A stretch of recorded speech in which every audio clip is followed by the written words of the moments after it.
The Kremlin is begging for mercy. They want negotiations with Trump that badly. In response to Putin's representatives pleading to resume talks, Secretary of State Marco Rubio made it clear that Russia needs to change its tone and curb its ambitions. Tensions are rising. The US is preparing to bomb Venezuela. Previously, the US carried out strikes on ships in the Caribbean suspected of transporting drugs. Now, according to media reports, even tougher options are being discussed, up to and including possible ground strikes on Venezuela. The International Economic Platform J20 will go on without Xi and Trump. We will have a J20 meeting in South Africa. South Africa shouldn't even be in the G20 because what happened there? It was bad. I'm not going there. The system has started to devour its own. Kadyrov's men are cracking down on Z-patriots. This machine will pick up such momentum that, of course, they'll all be stunned. Thank you. Meanwhile, in the State Duma, important political issues are being decided. Cheburashka is actually Jewish. He came from there in a barrel of oranges.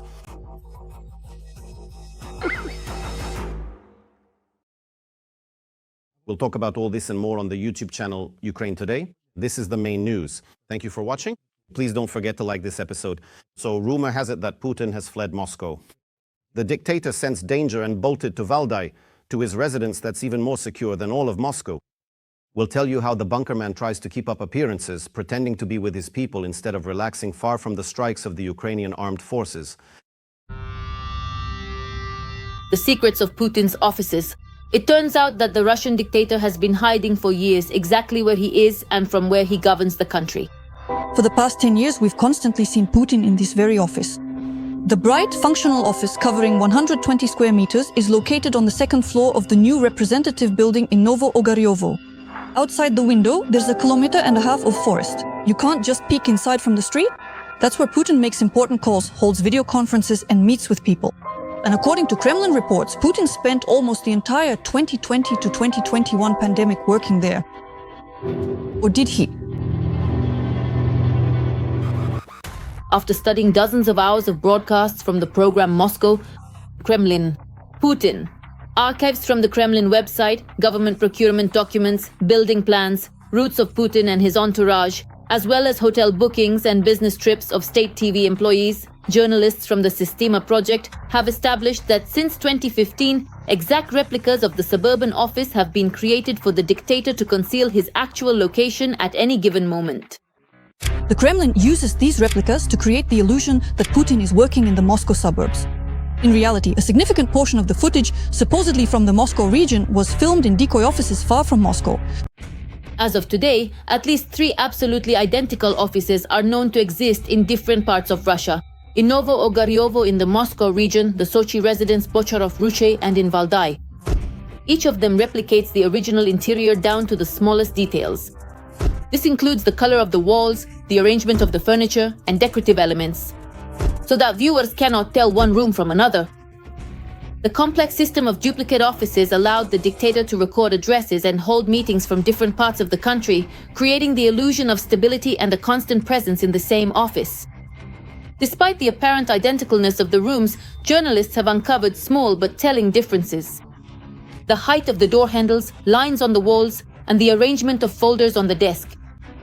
It was precisely these details that became the key to exposing the carefully concealed deception. By drawing 2 lines, we can confidently say which room Putin is using. Here is Novo Ogaryovo. And here is the copy office. And again. Here is the original, and here is the copy. Since February 2023, Putin has almost stopped using the Sochi office after he began to fear strikes from Ukrainian drones. The Bocharov-Ruche presidential residence was once convenient and safe, but it turned out to be vulnerable, and the dictator began looking for more hidden and secure places to work. Despite the fact that several air defense positions have been set up there, it is still close enough to Ukraine, and the long-range capabilities of Ukrainian drone forces make it possible to cause quite a bit of trouble there. A lot of fun. That's why Valdai is farther away, it's better hidden, and the terrain there is more favorable. While it's in the forest, it's a residence in the woods, but in Sochi it's a residence in the mountains. In a fairly open area, it's scenic, you know? You get what I mean, right? I mean, when you build yourself a typical residence, you want to be able to see both the mountains and the sea It's not just that you can see the sea, but you can also be seen a little from the sea. That's why Sochi dropped out of the list of favorite residences. Since the beginning of 2025, a similar fate has befallen the office in Novo-Ogaryovo near Moscow. Now Putin's addresses and meetings are recorded in two different offices, one in the Kremlin and one at Lake Valdai, which is in the Novgorod region. It was there that another office was set up. Journalists claim that the Valdai residence has become the main home for Putin's secret family, unofficially formed with gymnast Alina Kabaeva. There, the dictator could hold meetings in seclusion and record addresses, passing them off as footage from his residence near Moscow. It also has its own distinctive features. The first is the switch. It is located exactly in the center of the panel, unlike in the original Novo-Ogaryovo or the replica in Sochi. The second is the seam on the wall, the one right behind Putin's head. It is located much higher than the panel joint. This office has its own writing set, its own unique pattern on the desk. In total, we found more than 150 photos of this office. Well, that's among those we were able to identify. Let's once again show how the three rooms differ from each other. In all three rooms, the seam on the wall behind Putin is at a different height.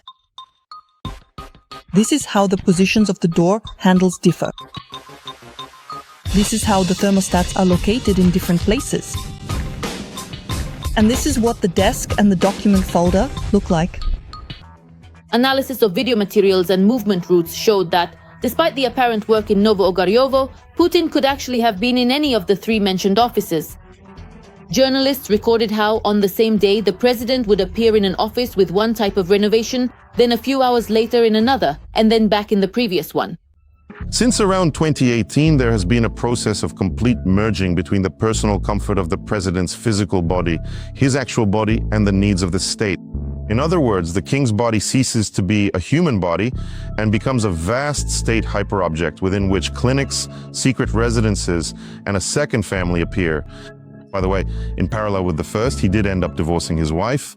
And all of this no longer works in the sense of, let's at least pretend that the president follows the rules and observes the ceremonial. But rather, let's arrange everything so that it's simply convenient for the president. And while the Kremlin creates an illusion of stability and power, in reality, the Russian dictator is afraid. He is afraid of Ukrainian attacks, afraid of losing power, afraid of any signs of instability. About Putin's fears and more. Next, we speak with Roman Tsymbalyuk. He is joining our broadcast. Roman, hello. Very glad to see you. Hello, Alexei. So what have you found out here? That Putin, just as he was a KGB officer, has essentially remained one. And yes, his physical whereabouts are a secret.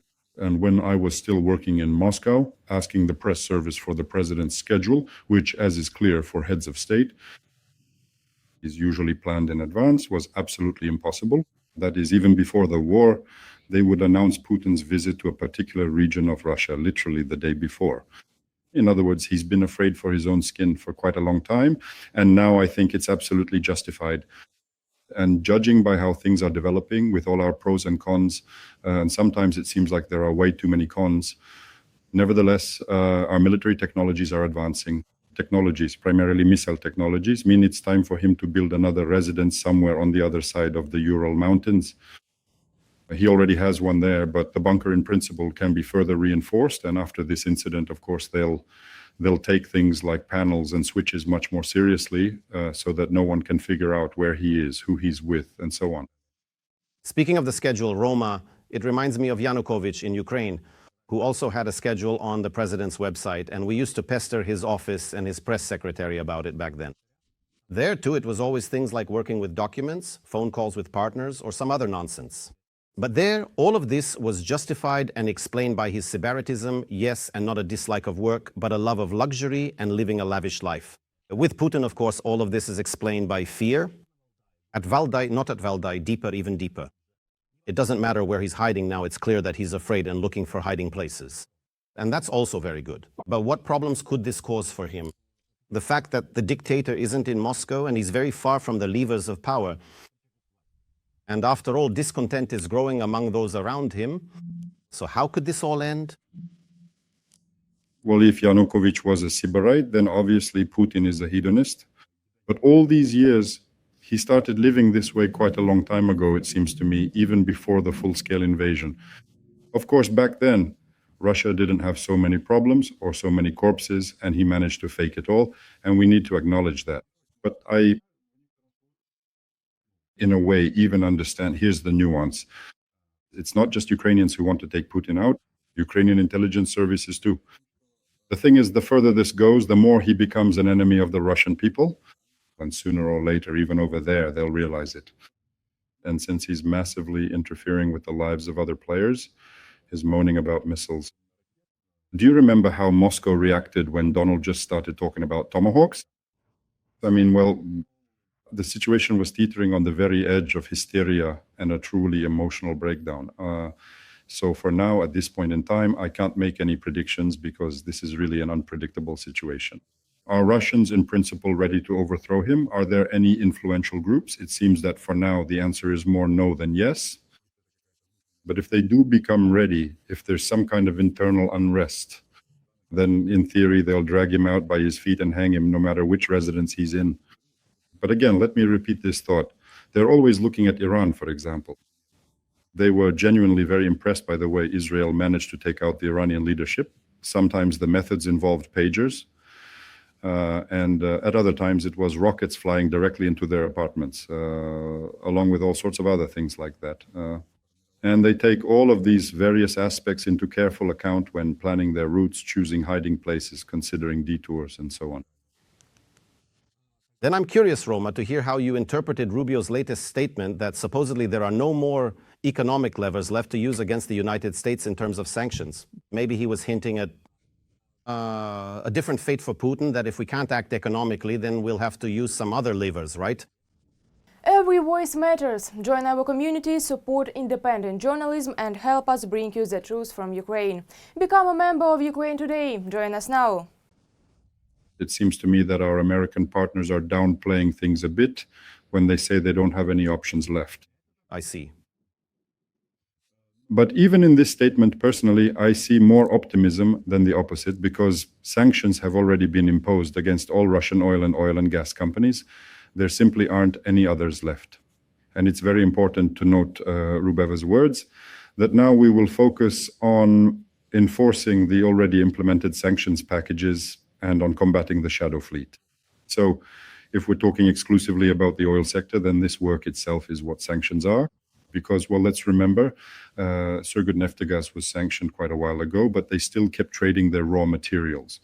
Why? They found some corresponding methods, fake documents. This is no secret because the amount of Russian oil on the world market at that time didn't decrease. And now, well, we see that they're in trouble. Nobody wants to buy Russian oil. It's stuck in these shadow fleet tankers and so on and so on. And if we're talking about sanctions in general, then of course we can help with that. First of all, there's Russian agriculture, there are mineral fertilizers, there's nuclear energy. They have a very large share of the global market there. What else? Rubber, aluminum. In short, there are actually plenty of areas to work on. And in my opinion, these words from Rubio shouldn't be seen as a sign of weakness because, well, how should I put it? Diplomatic politeness and professionalism shouldn't be mistaken for an unwillingness to put pressure on them. In my view, what's happening now is a process that can rightly be called an attempt to strangle Russia economically. And these signals from the Kremlin, which they are sending in multiple different ways through diplomatic and open channels, are essentially saying, let's negotiate, let's talk again. You misunderstood us? In other words, it's hardly a coincidence because when sanctions were imposed against Rosneft and Lukoil, American journalists asked Trump, what happens next? The answer was, we'll see in 6 months. Then Peskov made sarcastic remarks saying, yes, we'll see in 6 months. The sanctions are only beneficial for us. And then what happened? And so it seems to me that, strangely enough, we are close to a new round of Russian-American negotiations, or rather American-Russian. Oh, well, there are questions about this new round too, because in the last round, if Peskov was being sarcastic, then Lavrov, judging by everything, sent Rubio off on a walk with an erotic undertone. Pardon my frankness. And in my opinion, he ran into something serious. For several weeks, we all discussed it. where Lavrov was not allowed to attend the NASA summit without the Russian Federation. He wasn't let into the J20. Then he was allowed to speak at the microphone, and once again he rambled on about denazification, demilitarization of Ukraine, and that their goals in this war are unshakable. But according to the latest news, Russian-Kazakh negotiations took place in the Kremlin, and once again the head of the Russian Foreign Ministry, Sergei Lavrov, was not allowed to attend. What do you think? Can we say that there really is some movement happening in the Kremlin towers? And what fate do you foresee for him? Do you foresee? That's not really our question to answer, whether he'll be fired or not. He doesn't control issues of war. He doesn't control them. No, but the infighting in the Kremlin and around Putin only works in our favor. Wouldn't you agree? Well, he hasn't been fired yet. I'm just saying that for me, that's too little information. The absence of this or that official at some event, of course, everything needs to be analyzed, but as for why it happened, I think it's too early to draw conclusions. And my conviction, and this was the case in Moscow when I worked there, is the following. Lavrov is, after all, an executor, a high-ranking one, yes, maybe of some elite breed, but he is not the creator or originator of these decisions. And by the way, here's another important remark, and it deserves to be made. We have joined the American sanctions, meaning strikes on Russian ports where Russian oil is transshipped, specifically Tuapse and Novorossiysk, which, as it turns out, both ports have been attacked in the past week. According to the president of Ukraine, our long-range Neptunes were actually sent to Novorossiysk, and there was quite a decent explosion there. So, first of all, this suggests that Putin probably won't be going to Sochi anymore, hopefully never again. And secondly, that Russian oil on the world market is now being seriously targeted. I just want to remind everyone that the previous administration, some people liked it more, some liked it less, and I just take that as a given. But they were, without exception, categorically against us striking oil refineries, against, accordingly, all these oil-related matters. Why? Even globally, literally just one Neptune missile, a long-range one, or maybe, well, it's not even clear how many actually hit. Maybe there were more, but it drove up global oil prices. And yes, there was a speculative surge, but still by 2%. So 2 Ukrainian missiles caused a 2% increase in global prices. And as for exports, 20% of tanker oil was going through Novorossiysk. That's what was being exported. So it's like, well, this is the needle for Koshey. That's why this is much more interesting than whether Lavrov is present or absent at some event, or what he said, or when he came out and made his demands from February 24th. That all just looks not even funny. I'd say it looks ridiculous. They look pathetic, because 4 years ago, or almost 4 years ago, everyone thought that no one would even dare to attack Novorossiysk, let alone Russia. And now that Norm is burning, it's on fire. It's just a pity that nothing is reaching Moscow yet. Well, it will reach Moscow too. Regarding Koshey and the needle, you're right. From the latest news we've received, the port, the transshipment point in Novorossiysk, has stopped accepting oil and petroleum products for transfer and accordingly for further sale. So yes, indeed, Ukrainian sanctions are probably the most effective pressure mechanism against the aggressor country today. Rom, thank you so much for finding the time and joining us on air. Journalist Roman Tsymbalyuk was today's guest on the YouTube channel Ukraine Today. Thank you so much for that, and see you next time. Bye. Bye.